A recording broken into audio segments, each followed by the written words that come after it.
എല്ലാവർക്കും സ്വാഗതം. ഈ റിവ്യൂ ഇഷ്ടപ്പെടുവാണെങ്കിൽ ഒന്ന് ലൈക്ക് ചെയ്തും സബ്സ്ക്രൈബ് ചെയ്തും സപ്പോർട്ട് ചെയ്യണേ.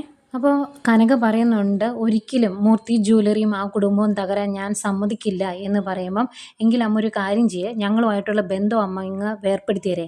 ഇപ്പം അവനൊരു ജോലി കിട്ടി, അത് ഞാൻ ഒരുപാട് കഷ്ടപ്പെട്ടിട്ടാണ് ആ ജോലി അവന് കിട്ടിയത്, അത് കളയാൻ ഏതായാലും ഞങ്ങൾ തീരുമാനിച്ചിട്ടില്ല എന്ന് പറഞ്ഞിട്ട് അങ്ങ് ഫോം വെക്കുവാണ് നവ്യ. അന്നേരം ദേഷ്യം വരുന്നുണ്ട് കനകയ്ക്ക്. അത് കഴിഞ്ഞ് നവ്യ അഭിയോടായിട്ട് പറയുന്നുണ്ട്, ആരൊക്കെ ഭീഷണിപ്പെടുത്തിയാലും നിനക്കിപ്പോൾ കിട്ടിയിരിക്കുന്ന ജോലി നീ വേണ്ടെന്ന് വെക്കരുത്, അത് നിനക്ക് കിട്ടിയൊരു നല്ല ചാൻസാണ്, നീ അത് നന്നായിട്ട് പ്രയോജനപ്പെടുത്തിക്കോണം എന്ന് അഭിയോട് പറയുന്നു. അഭി ഭയങ്കരമായിട്ട് ഇങ്ങനെ അനുസരിച്ച് നിൽപ്പുണ്ട്. അതുപോലെ കനകയോട് സംസാരിച്ചപ്പം നവ്യ പറയുന്നുണ്ടായിരുന്നു, അവൻ അവിടെ ജോലി നേടിക്കൊടുത്തത് ഞാനാണ്, അതുകൊണ്ട് തന്നെ ഞാൻ പറയുന്നതേ അവൻ അനുസരിക്കുകയുള്ളൂ, അവൻ ജോലിക്ക് പോകും എന്നിങ്ങനെ ഉറപ്പിച്ച് പറയുന്നുണ്ടായിരുന്നു. അതുകൊണ്ട് കനക ഇങ്ങനെ വിഷമിച്ചിരിക്കുമ്പം അങ്ങോട്ടേക്ക് ഗോവിന്ദൻ വന്ന് ചോദിക്കും, എന്തായി, അവളെ വിളിച്ചിട്ട് അവൾ എന്താ പറഞ്ഞത് എന്ന് ചോദിക്കുമ്പം കനക പറയുന്നുണ്ട്, ഇതിപ്പം അവളാണ് കാര്യങ്ങൾ തീരുമാനിക്കുന്നത്, അവളെ മുൻനിർത്തിയാണ് അവൻ കളിക്കുന്നത്, അതാ പ്രശ്നം എന്ന് പറയുമ്പം ഗോവിന്ദൻ പറയുന്നുണ്ട്, അതാ ഞാൻ പറഞ്ഞത്, നമുക്കിപ്പം അങ്ങോട്ടൊന്നും ചെയ്യാൻ മേലാത്ത ഒരവസ്ഥയിലായില്ലേ എന്നൊക്കെ പറയുമ്പം കനക പറയുന്നുണ്ട്, അങ്ങനെ നമ്മൾ വെറുതെ ഇരുന്നിട്ട് കാര്യമില്ലല്ലോ, അറിയേണ്ട കാര്യങ്ങളെല്ലാം അവൾ അറിയണം എന്ന് പറയുമ്പം ഗോവിന്ദൻ പറയുവാണ്, അവൾ അറിഞ്ഞിട്ടുണ്ടെങ്കിലത്തെ അവസ്ഥ നിനക്കറിയാലോ, അവൾ എന്തെങ്കിലുമൊക്കെ ചെയ്തു വെക്കും, നയനെ പോലെയല്ല വെട്ടൊന്ന് മുറി രണ്ട് എന്നൊരു സ്വഭാവം അവളുടേത്, അതുകൊണ്ടാണ് ആദർശം നയനയും അതുപോലെ മൂർത്തി സാറും ഒക്കെ നവ്യ ഇത് അറിയണ്ടെന്ന് പറഞ്ഞത് എന്നൊക്കെ പറയും. അന്നേരം കനക പറയുന്നുണ്ട്, അത് ഇത്രയും കാലം നമ്മൾ പാലിച്ചില്ലേ, പക്ഷെ ഇതിപ്പം പരിധി വിട്ടുപോയി, ഇനിയും നമ്മൾ അതും പറഞ്ഞുകൊണ്ടിരുന്നാൽ ശരിയാകിയല്ല, ഞാൻ അവളോട് എല്ലാം തുറന്നു പറയാൻ പോവാണ്, സംഭവിക്കുന്നത് എന്താണെങ്കിലും സംഭവിക്കട്ടെ, ഇനിയും ആദർശിനെ അവൾ കുറ്റപ്പെടുത്തുന്നത് കണ്ടുകൊണ്ട് നിൽക്കാൻ സാധിക്കില്ല എന്ന് പറയുന്നു. എന്നിട്ട് കനക പറയുന്നുണ്ട്, അവൾ വലിയ മോഡലായി എന്നാണ് അവളുടെ ഭാവം, പക്ഷേ മൂർത്തി ജുവലേഴ്സിനോടുള്ള വൈരാഗ്യം കൊണ്ടാണ് AN ജ്വല്ലറിക്കാർ അവളെ മോഡലാക്കിയത് എന്ന് ചിന്തിക്കാനുള്ള സാമാന്യ ബുദ്ധി പോലും അവൾക്കില്ല. അവർ സോഷ്യൽ മീഡിയയിൽ പോലും പരസ്യം കൊടുത്തത് മൂർത്തി ജുവലേഴ്സിൻ്റെ മരുമകൾ AN ജ്വല്ലറിയുടെ മോഡലാകുന്നു എന്നാണ്. അപ്പോഴും അവൾ മൂർത്തി ജ്വല്ലറിയെ തുറന്നാണ് മോഡലായത് എന്നുള്ള കാര്യമൊന്നും അവൾക്ക് മനസ്സിലാകുന്നില്ല. അതുകൊണ്ട് ഇനി എല്ലാ കാര്യങ്ങളും എല്ലാവരും അറിയട്ടെ, ഇനി ഗോവിന്ദേട്ടൻ തടയരുത്, അവളോട് എല്ലാ കാര്യങ്ങളും തുറന്ന് പറയാൻ പോവുകയാണ് ഞാൻ, ഇപ്പോൾ വിളിച്ചാൽ അവൾ എടുക്കുകയില്ല, കുറച്ച് കഴിഞ്ഞ് ഞാൻ ഒന്നുകൂടി വിളിച്ച് നോക്കുമെന്ന് പറയുന്നുണ്ട് കേട്ടോ കനക. ഈ സമയം ഇപ്പുറത്തെ അഭിയും ജലജയും കൂടി നവ്യയുടെ ചെവി കടിച്ച് തിന്നുവാണ്. നവ്യയോട് പറയുവാണ്, കണ്ടോ നിൻ്റെ അമ്മ ഇങ്ങനെ ഒരു സ്ത്രീയാണെന്ന് എനിക്ക് അറിയത്തില്ലായിരുന്നു, നിനക്കൊരു നല്ല കാലം വന്നപ്പോൾ അവർക്കത് സഹിക്കാൻ പറ്റുന്നില്ല, നയനയും നന്ദുവും മാത്രം നന്നായിട്ട് ജീവിക്കണം എന്നാണ് അവരുടെ ആഗ്രഹം, അത് നിനക്ക് മനസ്സിലായില്ലേ എന്നൊക്കെ ചോദിക്കുമ്പോൾ നവ്യ പറയുന്നുണ്ട്, അതൊക്കെ ഞാൻ ശ്രദ്ധിക്കുന്നുണ്ട് എന്ന്.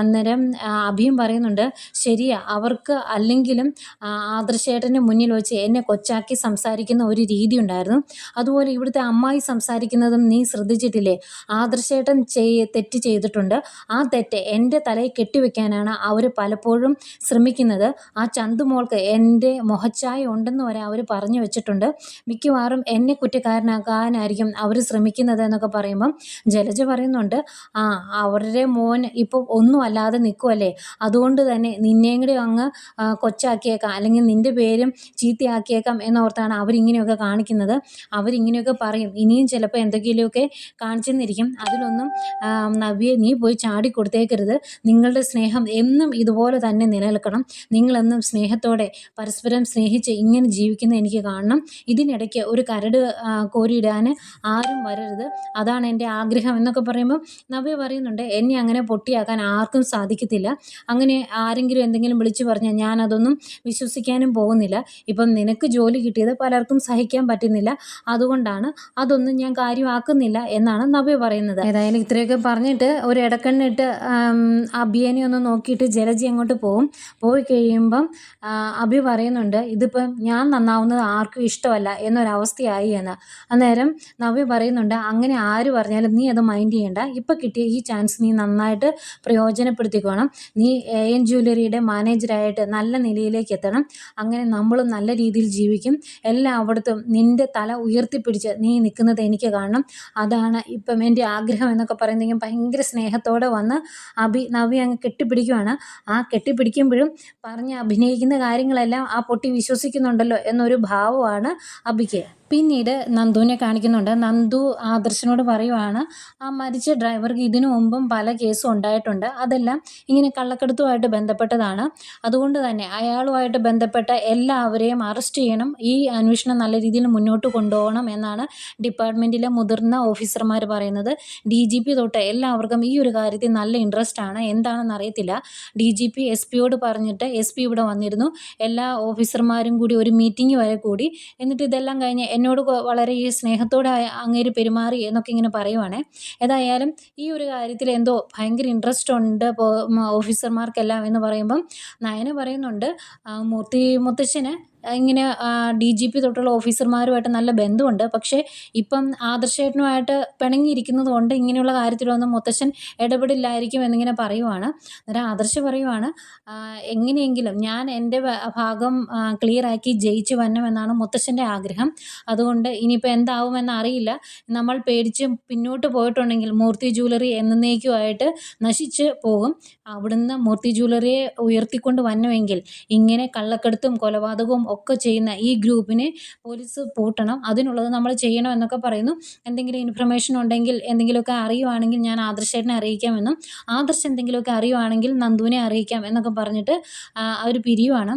പിരിയുന്നതിന് മുമ്പ് നയന പറയുന്നുണ്ട്, ആദർശേട്ടനും അതുപോലെ നന്ദുവിനും ഒക്കെ ഭീഷണി കാണും. നിങ്ങളിതിൻ്റെ പുറകെ ആണ് എന്ന് നമ്മളുടെ ഓപ്പോസിറ്റ് നിൽക്കുന്നവർക്ക് മനസ്സിലായി കാണും. അതുകൊണ്ട് സൂക്ഷിക്കണം. പിന്നെ ആദർശേട്ടന് അങ്ങനെ ഭീഷണി ഉണ്ടാവും എന്ന് എനിക്ക് അറിയാവുന്നതുകൊണ്ടാണ് ഞാനിപ്പം എപ്പോഴും ആദർശേട്ടൻ്റെ കൂടെ പുറത്തേക്ക് വരുന്നത് എന്നൊക്കെ നയന പറയുന്നുണ്ട്. പക്ഷെ പേടിച്ചിരുന്നിട്ട് കാര്യമില്ല എന്ന് നന്ദുവും പറയുന്നു. അങ്ങനെ പറഞ്ഞ് അവരവിടെ നിന്ന് പിരിയുക. പിന്നീട് നവ്യയാണ് കാണിക്കുന്നത്. നവ്യ ഇങ്ങനെ ഓരോ കാര്യങ്ങൾ ഓർത്ത് ഇങ്ങനെ വിഷമിച്ചിരിക്കുമ്പം കനക വിളിക്കുന്നു. ഫോൺ എടുത്തിട്ട് ദേഷ്യത്തോടെയാണ് നവ്യ ചോദിക്കുന്നത്, എന്താ നേരത്തെ ഫോണിൽ കൂടെ പറഞ്ഞത് ഡോസ് കൂട്ടി പറയാൻ വേണ്ടിയാണോ വിളിച്ചത് എന്ന് ചോദിക്കുമ്പം അതിനൊന്നും അല്ല നവ്യ മോളെ, എനിക്ക് നിന്നെ നേരിട്ടൊന്ന് കാണണം എന്ന് പറയുക. അന്നേരം എന്തെങ്കിലും പറയാനുണ്ടെങ്കിൽ ഫോണിൽ കൂടെ തന്നെ പറഞ്ഞു. ഇനിയിപ്പോൾ അമ്മ എന്ത് പറഞ്ഞാലും അഭി അവിടെ ജോലിക്ക് പോകും, അതിന് യാതൊരു സംശയവും ഇല്ല എന്ന് പറയുമ്പം കനക പറയുന്നുണ്ട്, അവൻ ജോലിക്ക് പോവുമോ ജീവിക്കുമോ എന്ത് വേണമെങ്കിലും ചെയ്തോട്ടെ, പക്ഷേ എനിക്ക് നിന്നോടൊരു കാര്യം പറയാനുണ്ട് എന്ന് പറയും.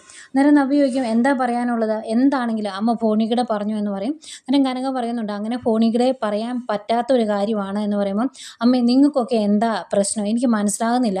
ഇപ്പോൾ അവന് ജോലി കിട്ടി, എനിക്കും ജോലിയുണ്ട്, ഞങ്ങൾ സന്തോഷത്തോടെ അടിച്ചു പൊളിച്ച് ജീവിക്കും. ഇനി അതൊന്നും നിങ്ങൾക്ക് ഇഷ്ടപ്പെടുന്നില്ലേ എന്നൊക്കെ ചോദിക്കുമ്പം കനക പറയുന്നുണ്ട്, നീ നന്നായിട്ട് തന്നെ ജീവിച്ചു, പക്ഷേ അതിനു മുമ്പ് നീ അറിയേണ്ട ചില കാര്യങ്ങളുണ്ട്, അത് നീ അറിയണം എന്ന് പറയുമ്പം അതെന്താ എനിക്ക് മനസ്സിലായില്ല എന്ന് പറയും. അന്നേരം കനക പറയുന്നുണ്ട്, നീ ഒരു കാര്യം മനസ്സിലാക്കിയിട്ടുണ്ടോ എന്ന് എനിക്കറിയത്തില്ല. അഭി എപ്പോഴും അവിടെ ഓച്ചാനിച്ചാണ് ഇപ്പം നിൽക്കുന്നത്. ദേവയാനി ആണെങ്കിലും എന്തെങ്കിലും പറഞ്ഞിട്ടുണ്ടെങ്കിൽ അടുക്കളപ്പണി തൊട്ടുള്ള കാര്യങ്ങൾ അവൻ ചെയ്യും. അവൻ്റെ അമ്മയും അതുപോലെ തന്നെയാണ്. നേരത്തെ അവരങ്ങനെ അല്ലായിരുന്നു. ഞാൻ അവിടെ വന്നാൽ പോലും എൻ്റെ മുന്നിലും അവൻ അങ്ങനെ ഓച്ചാനിച്ച് നിൽക്കുന്നുണ്ടെങ്കിൽ അതിൻ്റെ പിന്നിൽ ഒരു കഥയുണ്ട്, അത് നീ മനസ്സിലാക്കണം എന്ന് പറയുമ്പോൾ നവ്യ അങ്ങോട്ട് പറയുന്നുണ്ട്, അങ്ങനെ എന്തെങ്കിലും കാര്യമുണ്ടെങ്കിൽ അമ്മയെ ഈ ഫോണിൽ കൂടെ തന്നെ പറയും, എന്തിനാ നേരിട്ട് കാണുന്നത് എന്ന് ചോദിക്കും. നേരെ നേരിട്ട് പറയേണ്ട കാര്യങ്ങൾ നേരിട്ട് തന്നെ പറയണം. നിൻ്റെ അമ്മയല്ലേ വിളിക്കുന്നത്, നിനക്ക് എൻ്റെ അടുത്തോട്ട് വരാൻ ബുദ്ധിമുട്ടുണ്ടോ എന്ന് ചോദിക്കുമ്പോൾ ഞാൻ അങ്ങോട്ട് വന്നോ അതോ അമ്മ ഇങ്ങോട്ട് വരുമോ എന്ന് ചോദിക്കും. അന്നേരം കനക പറയും, രണ്ടിടത്തും വേണ്ട, ഞാൻ കടപ്പുറത്തേക്ക് വന്നേക്കാം, നീ അങ്ങോട്ട് വന്നാൽ മതി എന്ന് പറയും. ആയിക്കോട്ടെ എന്ന് പറഞ്ഞിട്ട് ഫോം വയ്ക്കും. ഫോം വെച്ച് കഴിഞ്ഞ് നവ്യ ഇങ്ങനെ മനസ്സിലോർക്കുവാണ്, അവൻ അങ്ങനെ ഓച്ചാനിച്ച് നിൽക്കുന്നത് എന്തുകൊണ്ടാണ് എന്നാണ് ഞാൻ ഇത്രയും കാലം ചിന്തിച്ചിരുന്നത്. അതിന് ഉത്തരം കണ്ടെത്താൻ ഞാൻ ശ്രമിക്കാറുണ്ടായിരുന്നു. ഏതായാലും പോയി കാണാമെന്ന് നവ്യ തീരുമാനിക്കുവാണേ. അങ്ങനെ പറഞ്ഞ് ഫോണൊക്കെ വെച്ച് കഴിഞ്ഞ് ഇങ്ങനെ ആലോചിച്ചുകൊണ്ടിരിക്കുക കനക. അന്നേരമാണ് അങ്ങോട്ട് ഗോവിന്ദൻ തന്നെ. അപ്പം ഗോവിന്ദനോട് ഇത് പറയുമ്പോൾ ഗോവിന്ദൻ ഇതിനു മുമ്പ് പറഞ്ഞ ആ സെയിം കാര്യങ്ങളാണ് പിന്നെയും റിപ്പീറ്റ് അടിക്കുന്നത്. നവ്യയോട് കാര്യങ്ങൾ പറയേണ്ട, നവ്യ ആത്മഹത്യ ചെയ്യും, ഇതൊക്കെ ആദർശം നയനെ അറിഞ്ഞു കഴിഞ്ഞാൽ അവർക്ക് പ്രശ്നമാകും, അങ്ങനെയെന്ന് പറഞ്ഞ് കുറേ കാര്യങ്ങളങ്ങ് പറയും. ഒരു മാറ്റവും ഇല്ലാതെ കുറേ നമ്മൾ ഇതിനു മുമ്പ് കേട്ട ആ കാര്യങ്ങളൊക്കെ തന്നെ. അങ്ങനെ അത്രയൊക്കെ പറഞ്ഞു കഴിയുമ്പോൾ കനക പറയുന്നുണ്ട്, ഇനിയും എനിക്ക് ഇത് മറച്ചു വയ്ക്കാൻ സാധിക്കില്ല. കാരണം എൻ്റെ അത്യാഗ്രഹം കൊണ്ട് തന്നെയാണ് എൻ്റെ മക്കൾ രണ്ടുപേരും ആ വീട്ടിലേക്ക് പോകേണ്ടി വന്നത്. അതിനുശേഷം ഒരുപാട് പ്രശ്നങ്ങളുണ്ടായപ്പോഴും ആ കുടുംബത്തിലുള്ളവർ നമ്മളോടൊപ്പം നിന്നു. അപ്പോൾ ആ ഒരു മാന്യത നമ്മൾ അവരോട് കാണിക്കണം. കുറേ കഴിയുമ്പം ഈ ശ്വാസം മുട്ടൽ സഹിക്കാതെ മൂർത്തി സാറെ എല്ലാം വിളിച്ച് പറഞ്ഞെന്നിരിക്കും. പക്ഷേ അതിനു മുമ്പ് നമ്മൾ എല്ലാ കാര്യങ്ങളും പറയണം. ഇനി ഇതറിഞ്ഞതിൻ്റെ പേരിൽ എന്ത് നഷ്ടം ഉണ്ടായാലും ഞാനങ്ങ് സഹിച്ചോളാം. ഇപ്പം നവ്യ അവനെ ഉപേക്ഷിക്കുവാണെങ്കിൽ ഉപേക്ഷിച്ചോട്ടെ, എന്നിട്ട് ഇവിടെ വന്ന് നിൽക്കട്ടെ. അതല്ല അതിനപ്പുറം അവൾ എന്തെങ്കിലും ചെയ്താലും അത് നമ്മളങ്ങ് സഹിക്കും, അല്ലാതെ ഇനി എന്നെ തടയാൻ നിൽക്കണ്ട എന്ന് കനക പറയുന്നുണ്ട്. അത് ന്യായമായ സത്യമായ കാര്യം. ഏതായാലും കനക അങ്ങനെ പറഞ്ഞിട്ട് പോകുന്നതിന് മുമ്പ് ഗോവിന്ദനോട് പറയുവാണ്, അവൾ കടപ്പുറത്ത് വന്ന് നിൽക്കും, എനിക്ക് അങ്ങോട്ട് പോകണം, ഞാൻ അവിടെ പോയിട്ട് വന്നയിടം വരെ ഗോവിന്ദേട്ടൻ വേറെ ആരെയും വിളിച്ചൊന്നും പറയാൻ നിൽക്കരുത് എന്നും പറഞ്ഞിട്ടാട്ടോ കനക ഇവിടുന്ന് പോകുന്നത്. അന്നേരം ഗോവിന്ദ ഇങ്ങനെ ആലോചിച്ചുകൊണ്ട് നിൽക്കുന്നുണ്ട്. ഏതായാലും നവ്യ പോകാൻ വേണ്ടി റെഡി ആയിക്കൊണ്ടിരിക്കുമ്പോഴാണ് അങ്ങോട്ടേക്ക് അഭി വരുന്നത്. എന്നിട്ട് അഭി ചോദിക്കും, ഇന്നെന്താ ഇന്ന് ഷൂട്ടുണ്ടോ നിനക്ക് എന്ന് ചോദിക്കുമ്പോൾ, ഇന്ന് ഷൂട്ടൊന്നുമില്ല, അമ്മയ്ക്ക് എന്നെ ഒന്ന് കാണണമെന്ന് പറഞ്ഞു പുറത്ത് വെച്ച്, അതുകൊണ്ട് അമ്മയൊന്ന് കാണാൻ പോവാണ് എന്ന് പറയുന്നതേ അഭിക്ക് അങ്ങ് ടെൻഷൻ കയറും. അതെന്തിനാ നീ അമ്മയെ കാണാൻ പോകുന്നത്? അങ്ങനെ കാണണമെങ്കിൽ നിനക്ക് അവരുടെ വീട്ടിൽ വെച്ച് കണ്ടാൽ പോരെ, അല്ലെങ്കിൽ ഇങ്ങോട്ട് വരാമല്ലോ, നീ എന്തിനാ പുറത്ത് വെച്ച് കാണുന്നത് എന്നൊക്കെ ചോദിക്കുമ്പം നവ്യ പറയുന്നുണ്ട്, അമ്മയ്ക്ക് എന്തോ എന്നോട് പറയാനുണ്ട്, അതുകൊണ്ട് അതെന്താണ് എന്ന് ഞാൻ അറിഞ്ഞിട്ട് വരാം എന്ന് പറയുമ്പം അഭി പിന്നെയും ടെൻഷനാണ്. അതെ, അങ്ങനെ നീ അങ്ങനെ പോകേണ്ട കാര്യമൊന്നുമില്ല, അവിടെ ചെല്ലുമ്പോൾ അവരെന്തെങ്കിലുമൊക്കെ കുത്തിത്തിരിപ്പുണ്ടാക്കും, നമ്മളെ തമ്മിൽ വേർപിരിക്കാനൊക്കെ നോക്കും, അതൊന്നും നീ വിശ്വസിച്ചേക്കരുത് എന്നൊക്കെ പറയുമ്പം അങ്ങനെയുള്ള കാര്യങ്ങളൊക്കെ എനിക്കറിയാലോ, ഇപ്പോഴത്തെ സിറ്റുവേഷൻസ് എല്ലാം ഞാൻ മനസ്സിലാക്കി തന്നെയാണ് മുന്നോട്ട് പോകുന്നത്, പിന്നെ എന്താ കുഴപ്പം എന്ന് ചോദിക്കുമ്പം അഭി പറയുക, എനിക്ക് പലപ്പോഴും തോന്നിയിട്ടുണ്ട് അവർക്ക് നിന്നോട് ഒരു സ്നേഹവും ഇല്ല എന്ന്. അതുപോലെ നിൻ്റെ അച്ഛനും അമ്മയ്ക്കും ഉണ്ടായത് തന്നെയാണോ നീ? എനിക്ക് പലപ്പോഴും തോന്നാറുണ്ട് അവർ നിന്നെ ഈ ദത്തെടുത്തതാണെന്ന്, അതുമല്ല അവരുടെ ഷേപ്പ് പോലും നിനക്കില്ല എന്നൊക്കെ പറഞ്ഞ് അഭി അങ്ങ് പറയുവാണേ. അന്നേരം നവ്യ ചോദിക്കും, നീ എന്നതാ പറഞ്ഞു വരുന്നത്? ഞാൻ അനാഥയാണ്, എനിക്ക് അച്ഛനും അമ്മയും ഒന്നും ഇല്ല എന്നാണോ നീ പറഞ്ഞു വരുന്നതെന്ന് ചോദിക്കുമ്പോൾ, അല്ല എനിക്ക് അങ്ങനെ തോന്നി എന്ന് പറയുമ്പം നീ കൂടുതൽ പറയണ്ട, നിൻ്റെ ഈ ടെൻഷൻ കാണുമ്പം നീ എന്തെങ്കിലും തെറ്റ് ചെയ്തിട്ടുണ്ടോ എന്ന് എനിക്ക് തോന്നുവാണ് എന്ന് പറയും. അന്നേരം അഭി പറയുവാണ്, നിൻ്റെ പ്രസവത്തിന് മുന്നേ നിന്നെ ഞാൻ ആത്മാർത്ഥമായിട്ട് സ്നേഹിച്ചു തുടങ്ങിയതാണ്, നിന്നെ ഇനി ചതിക്കില്ല എന്ന് ഞാൻ തീരുമാനിച്ചിട്ടുണ്ടായിരുന്നു, അതുകൊണ്ട് തന്നെ ഇനി നമ്മുടെ സ്നേഹത്തിന് എന്തെങ്കിലും കോട്ടം തട്ടുന്ന കാര്യം ആരെങ്കിലും പറഞ്ഞിട്ടുണ്ടെങ്കിൽ എനിക്ക് സഹിക്കാൻ പറ്റില്ല എന്നൊക്കെ പറഞ്ഞ് അങ്ങ് അഭിനയം കാഴ്ചവെക്കുവാണ്. അന്നേരം നവ്യ പറയും, എനിക്ക് എല്ലാ കാര്യങ്ങളും അറിയാം, അമ്മ പറയുന്ന കാര്യം ഞാൻ കേൾക്കട്ടെ, എന്നിട്ടല്ലേ അത് ഞാൻ അന്നേരം തീരുമാനിച്ചോളാം, നീ ടെൻഷൻ ആകണ്ട എന്ന് പറഞ്ഞിട്ട് നവ്യ അങ്ങ് പോവാണ്. അന്നേരം തടയാൻ ഓരോന്ന് പറയുന്നുണ്ട് അഭി. അന്നേരം നവ്യ ചോദിക്കും, ഞാൻ എൻ്റെ അമ്മയല്ലേ കാണാൻ പോകുന്നത്, അതിന് നീ എന്തിനാ ടെൻഷനാകുന്നത്? അമ്മ എന്ത് പറഞ്ഞാലും അത് ശരിയോ തെറ്റോ എന്ന് ചിന്തിക്കാനുള്ള കഴിവ് എനിക്കുണ്ട് എന്ന് പറഞ്ഞിട്ട് നവ്യ അങ്ങ് പോവും. ആകെ ടെൻഷനാകുന്നു അഭിക്ക്. അഭി നേരെ ജലജയുടെ അടുത്ത് ചെല്ലുന്നു. എന്നിട്ട് പറയുവാണ്, അവർ ഫോൺ വിളിച്ചപ്പോഴേ നേരെ അങ്ങോട്ട് പോയി അവരെ കാല് പിടിച്ചാൽ മതിയായിരുന്നു, ഇനിയിപ്പോൾ എല്ലാ കാര്യങ്ങളും അവൾ അറിഞ്ഞു കഴിഞ്ഞാൽ എന്ത് ചെയ്യും എന്നൊക്കെ ചോദിക്കുവാണ്. അന്നേരം ജലജ പറയുന്നുണ്ട്, ഇതിന് പിന്നിൽ കനക മാത്രമായിരിക്കില്ല, ആ നയനയും കാണും, അതുപോലെ ഇവിടുത്തെ ദേവയാനിയും കാണും, അവർക്കാർക്കും നീ വേറൊരു ജോലിക്ക് പോകുന്നത് ഇഷ്ടമല്ല, അതുകൊണ്ടാണ് ഇതെല്ലാം നശിപ്പിക്കാൻ അവർ ശ്രമിക്കുന്നത് എന്ന് പറയുമ്പം അഭി പറയുന്നുണ്ട്, മൂർത്തി ജ്വല്ലറി തകർന്നടിഞ്ഞുകൊണ്ടിരിക്കുവാണ്, അപ്പം ഞാൻ അപ്പുറത്ത് നമ്പർ 1 ആകാൻ പോകുന്ന ജ്വല്ലറിയുടെ മാനേജരാകുന്നതും ഞാൻ ഉയർച്ചയിലേക്ക് പോകുന്നതും ഇവിടെയുള്ളവർക്ക് സഹിക്കുന്നില്ല, അതുകൊണ്ട് അവർ ഇതൊക്കെ ചെയ്യാൻ പോകുന്നത്.